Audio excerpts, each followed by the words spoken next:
नानक जी जो भी जाते थे ना बेटा, घूमंतु जीवन जीते थे, एक जगह पे स्टेबल नहीं रहते थे और अपने अनुयायियों के साथ वो डेली कहीं ना कहीं अलग अलग गांव में जाके ठहरते थे।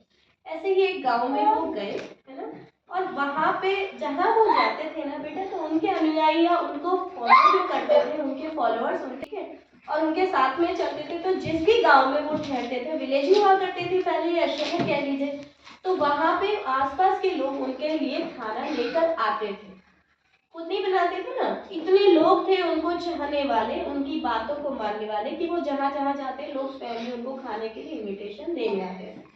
तो एक बार साहूकार उनको इनविटेशन देने आया, वो जिस जगह पे ठहरे, और एक गरीब भी उनको इनविटेशन देने आया। तो गुरु नानक जी साहूकार के घर नहीं गए और एक गरीब के घर चले गए खाना खाने। अगले दिन वो साहूकार आपसे पूछता है कि सर कि गुरुजी आप उनके घर चले गए, वहां तो आपको प्याज और रोटी खाने को मिली, अगर मेरे घर आते तो आपके लिए मैंने बहुत तरह के पकवान बनाए थे, मालपुए आदि बहुत सारी चीज बनाई थी, पूरी खीर सब बनाए थे और आप नहीं आए। तो गुरु नानक जी ने कहा कि अच्छा चलो आज मैं आपका भी खाना खाता हूँ, और उस गरीब को भी बोला कि आप भी अपना खाना लेके आ जाना, आज मैं यहीं खाऊंगा, किसी के घर नहीं जाऊंगा।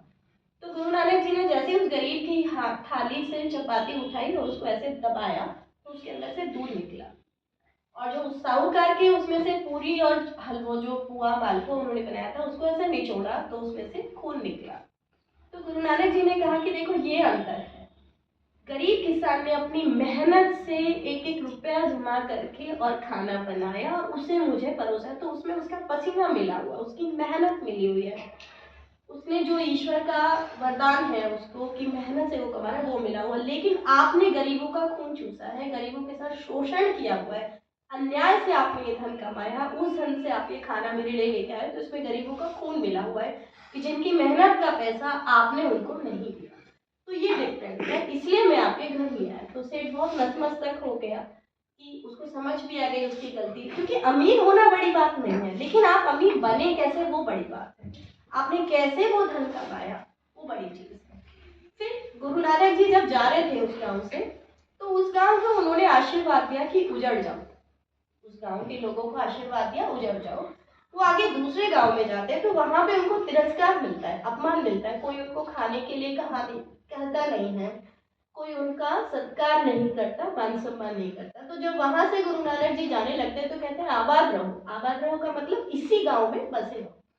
तो उनके जो शिष्य थे वो इस चीज को देख रहे थे, सुन रहे थे, तो आगे जाके उन्होंने गुरु नानक जी से पूछा कि जिस गांव में आपको इतना आदर सम्मान मिला वहां पे आपने आशीर्वाद दिया कि उजड़ जाओ, और इस गांव में आपका कोई सम्मान नहीं, यहाँ पे आपने आशीर्वाद दिया कि आबाद रहो, ऐसा क्यों?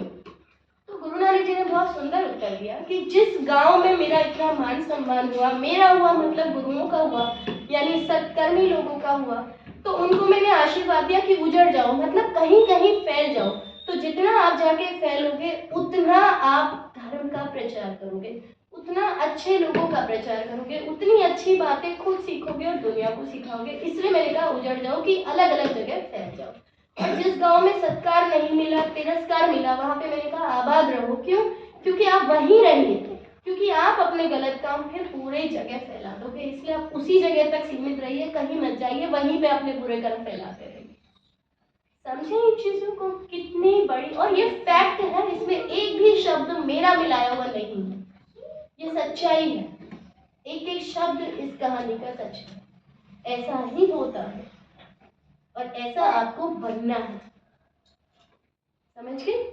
तो आप ये जो न्यू सेशन में आप एंट्री कर रहे हैं, न्यू ईयर में आप एंट्री कर रहे हैं, अब आपको ध्यान में रखना है ये सारी चीजें, आपको क्या बनना, what you are going to be, और आपको कैसे होना। You want to be an honest person या you want to be a cruel person? आपको क्रूअल बनना है या ऑनेस्ट बनना है, चॉइस इज योर्स। अच्छा बनना है, बुरा बनना है, अच्छा बनोगे अच्छी अच्छी चीजें आपके साथ होती चली जाएंगी, कुछ नहीं करना पड़ेगा। बुरा बनोगे गलत गलत गलत होता चला जाएगा। समझे? तो आज की